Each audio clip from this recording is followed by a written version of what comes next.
नमस्कार। आज हम अमेरिका और भारत के बीच के तनाव के बारे में बात करेंगे। हम जो पीरियड कंसीडर करने जा रहे हैं वो जनवरी 2025 से आज तक यानी सितंबर का आखिरी हफ्ता 2025 का है, करीब 9 महीने।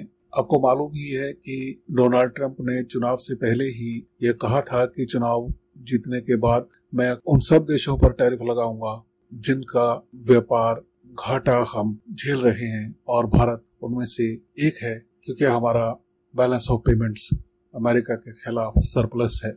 अमेरिका ने जो कदम उठाए हैं हम उनकी चर्चा करते हैं और उनके साथ उनके कारणों के बारे में भी बात करेंगे। अमेरिका चाहता है कि भारत रूस से तेल न खरीदे।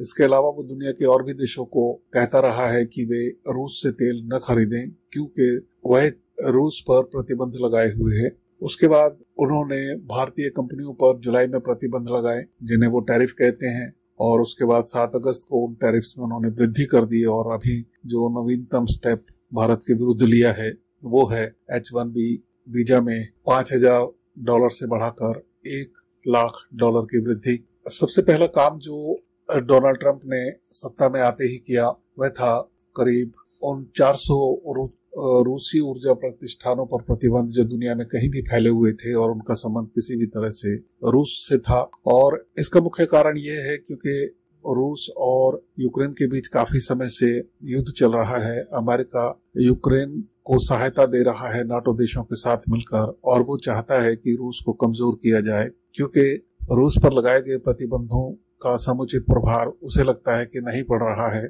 इसलिए वो चाहता है कि रूस की सॉफ्ट वैली ऑयल पर प्रहार किया जाए।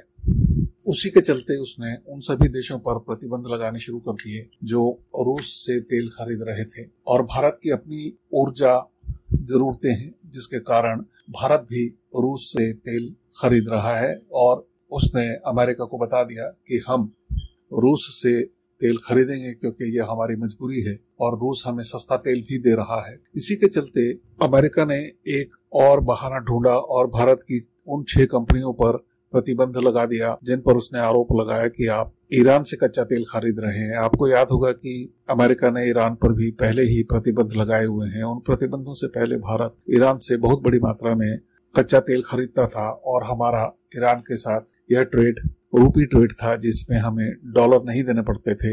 इसलिए हमारे विदेशी मुद्रा भंडार पर कम दबाव पड़ता था। लेकिन अमेरिका के प्रतिबंधों के बाद से भारत ने ईरान से तेल खरीदना बंद कर दिया। इसके कारण हमारा करीब $220 मिलियन का व्यापार प्रभावित हुआ। इसके बाद अमेरिका ने जो अगला स्टेप उठाया वो था जुलाई में हम पर 25% की टैरिफ थोप दी और कहा कि अगर आप तेल खरीदना बंद नहीं करेंगे रूस से तो हम आप पर यह टैरिफ दुगनी कर देंगे।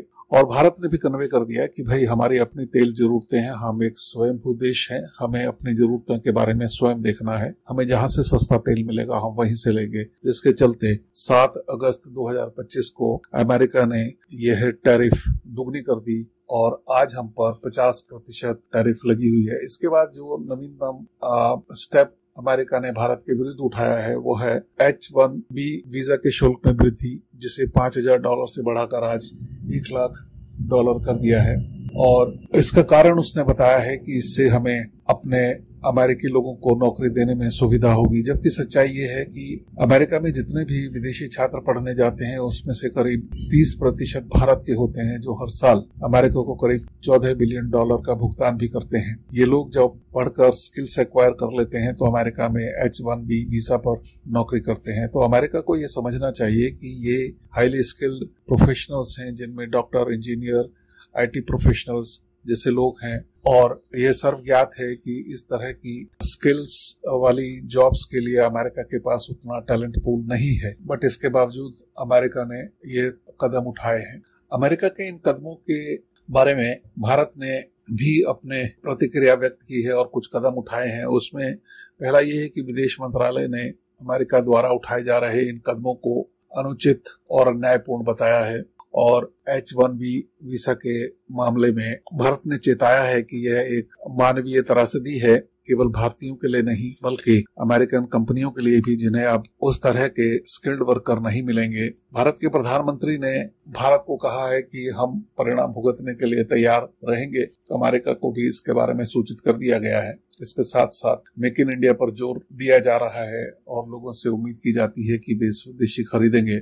इसके अलावा एक और विषय अमेरिका चाहता है कि उस पर खुलकर बात की जाए, और वह है भारत के बाजार को कृषि उत्पादों के लिए खोल देना। जैसे कि आपको ज्ञात है कि करीब 60% भारत की जनता कृषि पर निर्भर है और हमारी कृषि छोटी और मझोले दर की है और हमारा किसान बमुश्किल अपना पेट भरता है। अगर अमेरिकी कृषि के लिए हम अपना बाजार खोल देते हैं तो अमेरिकी कृषि उत्पादों से यह इस बाजार को पाट देगा और हमारी 60% जनसंख्या के साथ इससे बुरा कुछ नहीं हो सकता। और भारत ने यह भी बता दिया है कि हम इस मुद्दे पर किसी तरह का समझौता करने के लिए तैयार नहीं है। अतिरिक्त इसके भारत सरकार की कोशिश है कि निर्यातकों को जीएसटी पर कुछ कटौती दी जाए और कुछ पैकेजेस दिए जाएं ताकि उन पर पड़ने वाला आर्थिक दबाव कम हो सके। इसके अतिरिक्त भारत ने WTO में भी शिकायत की है कि जिस तरह के प्रतिबंध एक तरफा अमेरिका ने लगाए हैं उससे हम पर करीब $4 बिलियन का प्रभाव पड़ा है, तो आपको इसके बारे में एक्शन लेना चाहिए। अतिरिक्त इसके भारत ने ब्रिक्स और SCO सम्मेलन में अपनी भागीदारी बढ़ा दी है और भारत अब अमेरिका के विकल्प के रूप में ब्रिक्स और SCO देशों को भी एक तरह से दिख रहा है ताकि वहां हम अपना माल बेच सकें। भारत ने जो रणनीतिक कदम उठाए हैं उसके बारे में ब्रिक्स की हम चर्चा ऊपर कर ही चुके हैं। इसके अतिरिक्त प्रत्यक्ष व्यापारिक प्रतिशोध से बचना चाहिए, क्योंकि इस तरह से हमें अमेरिका के विरुद्ध प्रकट रूप से दुश्मनी जैसा माहौल क्रिएट नहीं होना चाहिए। भारत की इस बारे में पहल है। इसके अतिरिक्त जो सबसे इम्पोर्टेंट बात है वो ये है कि भारत शुरू से नॉन अलाइंड मूवमेंट का सदस्य रहा है, संस्थापक सदस्य रहा है। हम कभी भी किसी एक पाले में नहीं रहे। इसका मतलब ये नहीं है कि हम कमजोर हैं। हमारी जो विदेश नीति है, हमारी जो मान्यताएं हैं, जो हमारे मूल्य हैं, हम उन पर पहले की तरह ही दृढ़ हैं। हमें कोई इस तरह झुका नहीं सकता है। इस बीच अमेरिका ने चाबहार पर प्रतिबंध थोप दिए हैं जो कि 29 सितंबर से लागू होंगे। जैसा कि आपको पता ही है कि भारत ईरान के साथ मिलकर पाकिस्तान के सीमा के पास एक पोर्ट डेवलप कर रहा है जिसका नाम है चाबहार बंदरगाह। यह पोर्ट भारत को सेंट्रल एशिया से होते हुए रूस तक के लिए एक सस्ता और छोटा तेज गति वाला व्यापार मार्ग उपलब्ध कराने में मील का पत्थर साबित होने वाला है। लेकिन अमेरिका नहीं चाहता कि भारत को इसका लाभ मिले।